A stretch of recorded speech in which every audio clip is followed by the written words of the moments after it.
नमस्कार दोस्तों, आप सभी का स्वागत है मेरे YouTube channel Ashok Chawla education hub पर। और आज हम पढ़ेंगे CDP, ठीक है, बाल विकास मनोविज्ञान, यानी विकास के आयाम, यानी डेवलपमेंट के क्या क्या आयाम है वो अपन आज देखेंगे। यानी हम इसके बारे में आज थोड़ा डिटेल से पढ़ेंगे। इसके पिछले वीडियो में अपन ने विकास के बारे में पढ़ा कि विकास होता क्या है और विकास के क्या क्या आयाम है, उनके नाम अपन ने कल थोड़े बहुत देखे। आज थोड़ा बहुत इसमें थोड़े डिटेल से जानेंगे कि विकास के आयाम क्या क्या हैं और वो बच्चे के विकास में कैसे कैसे सहायक है, तो वो आज अपन अच्छे से देखेंगे। तो डेवलपमेंट के बारे में आज अपन डिटेल जानेंगे कि विकास के क्या। पहले तो अपन देख लेते हैं, थोड़ी बहुत और रिवीजन कर लेते हैं कि विकास क्या होता है। विकास का अर्थ आप सीधा सीधा समझिए कि विकास एक परिवर्तन है। जो व्यक्ति है या बालक है, बालक में जो परिवर्तन होते हैं ना, वही विकास है।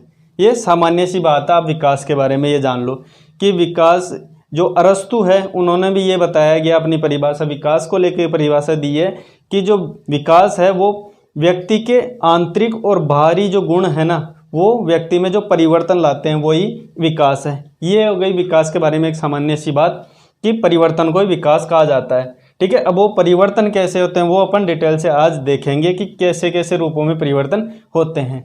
तो ये विकास के 6 आयाम सामने आपके जो दिख रहे हैं, ठीक है। आज अपन CDP पढ़ रहे हैं, ठीक है। तो देखते हैं पहला, जो शारीरिक विकास, ठीक है। जो शारीरिक विकास है फिजिकल डेवलपमेंट, ठीक है।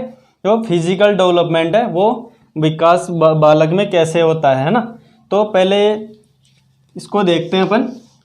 जो शारीरिक विकास है ना, उससे सीधा अर्थ निकल रहा है कि शरीर का विकास होना, ठीक है। शरीर का विकास होना यानी शरीर में वृद्धि होना, ठीक है। विकास और वृद्धि दोनों अलग अलग चीज है। तो शारीरिक विकास को वृद्धि के माध्यम से भी समझ, क्योंकि इसमें जो शरीर के अंग है ना, उनमें वृद्धि होती है, यानी उनमें विकास होता है, ठीक है। तो इसमें जो विकास होता है ना, वो वृद्धि ऐसे होती है जिसके आकार में परिवर्तन होता है, ठीक है। जैसे उसकी लंबाई बढ़ती है और उसका शरीर में जो परिवर्तन होता है आयु के अनुसार, वो किस में आते हैं, शारीरिक विकास में, यानी उसकी जो फिजिकल डेवलपमेंट है उसमें आता है। और ये जो विकास होता है ना, शारीरिक डेवलपमेंट, 2 प्रकार से माना जाता है। एक तो प्रकार ये है कि एक तो आनुवांशिक, यानी वंश परंपरा के अनुसार, ठीक है। एक तो माना गया है आनुवांशिक,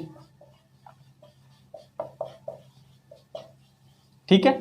एक तो आनुवांशिक है, जो अनुवंश के, यानी जो उसका वंश परंपरा है उसके अनुसार, उसके जैसे पूर्वज जैसे अष्टपुष्ट रहे हैं तो वो भी उसमें अनुवांशिकता आ जाती है कि वो भी अष्टपुष्ट हो, ठीक है। तो ये पहला है। और दूसरा है पोषण तत्व के द्वारा, यानी उसके पोषण के द्वारा, ठीक है। ये दूसरा है, यानी अगर उसका पोषण अच्छी तरीके से हुआ होगा तो उसका शारीरिक विकास अच्छे से होगा। ये सामान्य सी बात है। तो पहला है आनुवांशिक रूप से, है ना, ये आनुवांशिक रूप से होता है। दूसरा पोषक तत्व, यानी उसका पोषण अगर अच्छे से हुआ हो तो शारीरिक विकास अच्छा होना स्वाभाविक है। तो ये 2 प्रकार हैं जो शारीरिक विकास करते हैं बच्चे का। जो बच्चा होता है, ये सभी में एक बात लागू होती है कि जो बच्चा होता है ना, वो स्टार्टिंग में बच्चा होता है, जब स्टार्टिंग में ये सब क्रियाएं नहीं कर पाता, यानी उसका विकास पूर्ण रूप से स्टार्टिंग में नहीं हो पाता, क्योंकि बालक में इतना स्वभाव नहीं होता कि उस बात का विकास हो। लेकिन धीरे धीरे जब वो उसकी मानसिक और शारीरिक ये सभी विकास हो जाते हैं तो उसके बाद इनका प्रयोग वो अच्छे से करने लग जाता है, ठीक है। तो ये है आकार और उसकी लंबाई जो बढ़ती है वो शारीरिक विकास में आता है। और जो ये शारीरिक विकास होता है वो आनुवांशिक और पोषण तत्व, यानी पोषण अगर अच्छा हुआ होगा और उसके अनुवांशिक, यानी वो वंश में अगर ऐसा हो कि उसके दादा परदादा जो भी है उसकी पीढ़ी या उसका वंश अगर अच्छे शारीरिक अच्छी उसकी बलिष्ठ रहा होगा तो वो भी बलिष्ठ ही रहा होगा। तो अध्यापक भी इस बात का विकास इसी के माध्यम से करता है कि बच्चे का शारीरिक विकास अगर अच्छा होगा तो ही उसके अनुसार उसमें रुचियां उत्पन्न करेगा, ठीक है। इसलिए शारीरिक विकास अत्यावश्यक है। उसके बाद देखते हैं मानसिक विकास, यानी मेंटल डेवलपमेंट। और जो मेंटल डेवलपमेंट है उसको संज्ञानात्मक विकास भी कह सकते हैं अपन, क्योंकि मानसिक विकास में जो कॉग्निटिव डेवलपमेंट है वो आता है। क्योंकि इसमें जो मानसिक विकास होता है उसमें देखो इसमें एक तो सोचने की क्षमता, ठीक है, सोचना, विचार करना, ठीक है, तर्क करना और निर्णय लेना, ठीक है, ये सब प्रक्रियाएं क्या है, मानसिक विकास की सहायक प्रक्रिया है। यानी बच्चे में जब सोचने की क्षमता, विचार करने की क्षमता, तर्क करने की क्षमता और निर्णय लेने की क्षमता, ठीक है, ये जब क्षमताएं उसमें उत्पन्न हो जाती है तो उसका मानसिक विकास हो जाता है। तो ये सब मानसिक विकास के तथ्य है। यानी उसके निर्णय लेने की क्षमता आ जाना, उसमें तर्क करने की क्षमता आ जाना, तर्क चाहे आलोचनात्मक हो तो वो उसका विकास और भी ज़्यादा हो जाता है। और ये जो देखे, जैसे मैंने अभी बोला कि संज्ञानात्मक में इसके रख सकते हैं, क्योंकि जो बच्चे का कॉग्निटिव डेवलपमेंट होता है वो मेंटल डेवलपमेंट के ही समान माना जाता है। क्योंकि बच्चे का जो आलोचनात्मक चिंतन जब वो करने लग जाता है तब उसका संज्ञानात्मक विकास होने लगे, यानी उसका विकास है ना और भी ज़्यादा सीमा पे पहुंच जाता है। उसके बाद देखते हैं ये जो मानसिक विकास है ना, ये बच्चे में स्टार्टिंग में कम, जब उसकी शारीरिक विकास होता है ना तब जाके उसका मानसिक विकास भी धीरे धीरे बढ़ जाता है और परिवेश में आने के बाद उसका विकास धीरे धीरे बढ़ता रहता है। आगे देखते हैं सामवेगिक विकास। जो सामवेगिक विकास है उसे इमोशनल डेवलपमेंट कहते हैं। क्या कहते हैं? इमोशनल, यानी भावात्मक विकास, ठीक है। ये सामवेगिक विकास है भावात्मक, यानी अपने भावों को प्रकट करना, ठीक है।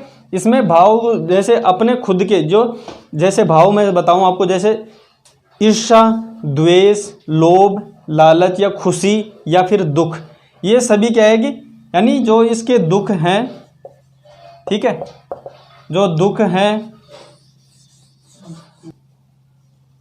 खुशी, ठीक है, उसके लोभ,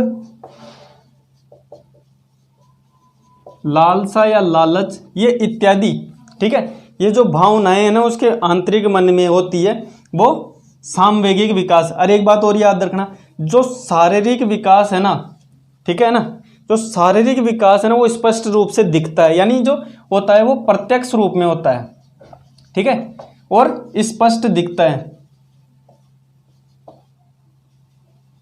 देखा जा सकता है ना। तो ये जो शारीरिक विकास है ना इसको देखा जा सकता है, स्पष्ट रूप से सामने दिखता है, ठीक है, प्रत्यक्ष रूप में होता है शारीरिक विकास।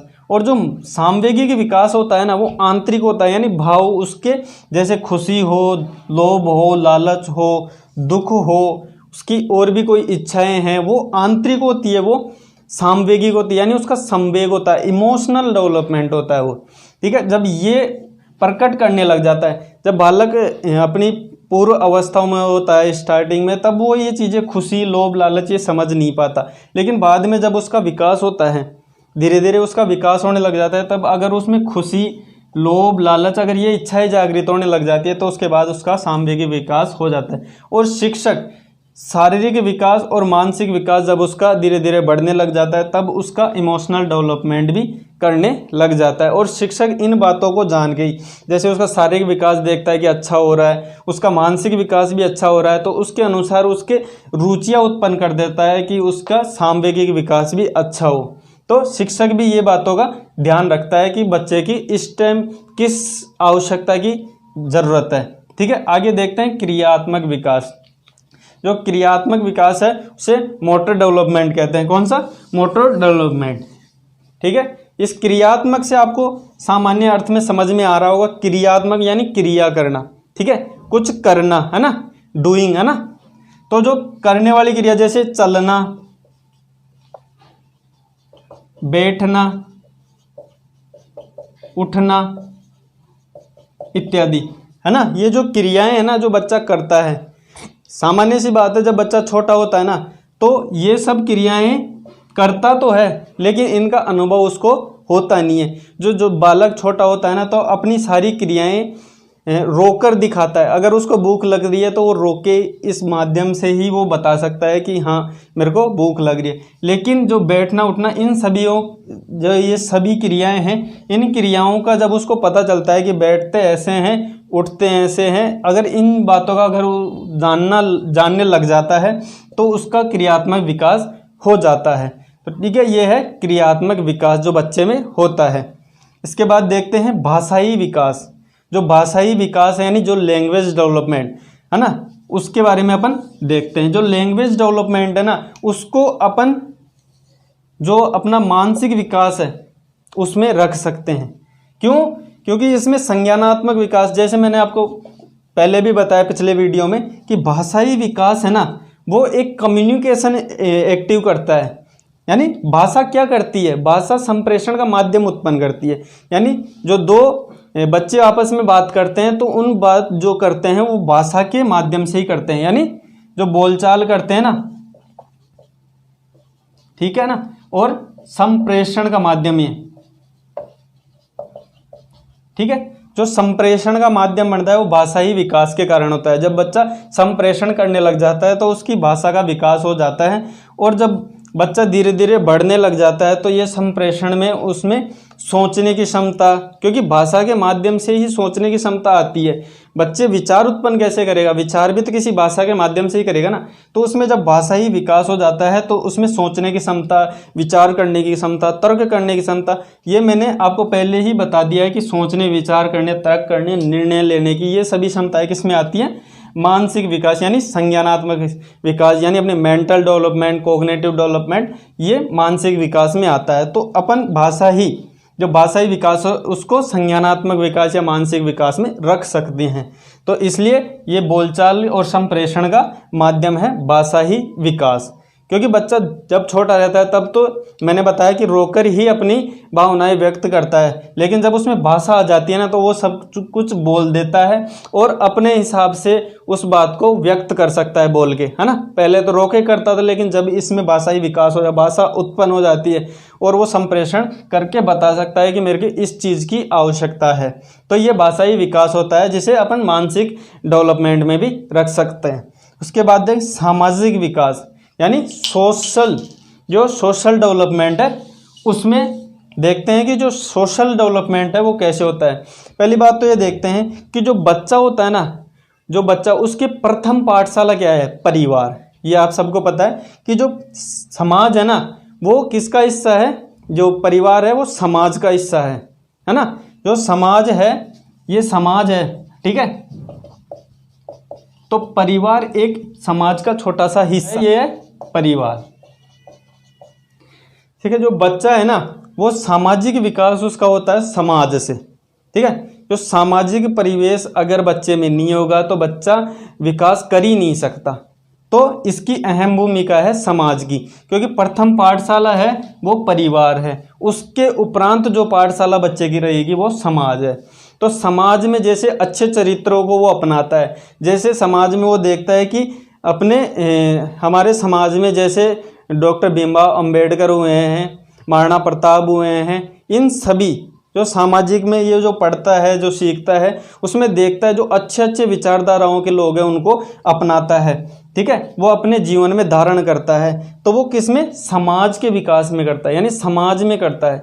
तो जब समाज में अच्छी अच्छी धारणाएं अपने मन में लाएगा, अच्छे विचारात्मक और अच्छे लोगों के बारे में पढ़ेगा, उनकी कृतियों के बारे में पढ़ेगा, उनके किए कार्यों को, अच्छे कार्यों को पढ़ेगा, तो उन सब को जानने का तब उसका सामाजिक विकास होगा। यानी ये समाज से ही विकास हुआ है, ठीक है। तो ये सामाजिक विकास है जो समाज से ही मिलता है। जैसे पहला मैंने बताया कि परिवार जो पाठशाला होती है, उसके उपरांत जो पाठशाला बच्चे के जो सिखाने में सबसे ज़्यादा सहायक होता है वो समाज, क्योंकि सामाजिक परिवेश ही होता है जिसके माध्यम से बालक विकास कर सकते। यानी मैं तो सीधे तौर पे कहूँ जो ये सारा विकास है ना, क्योंकि अपना जो विद्यालय है वो भी समाज के अंतर्गत ही आता है, और विद्यालय में जो हमारी जो पाठ्यक्रम चलता है वो भी समाज पे ही आधारित होता है।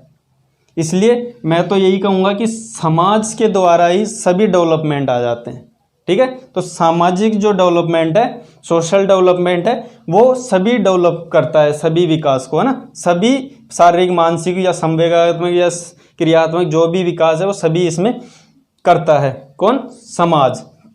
तो देखे आपने आज ये 6 आयाम किसके?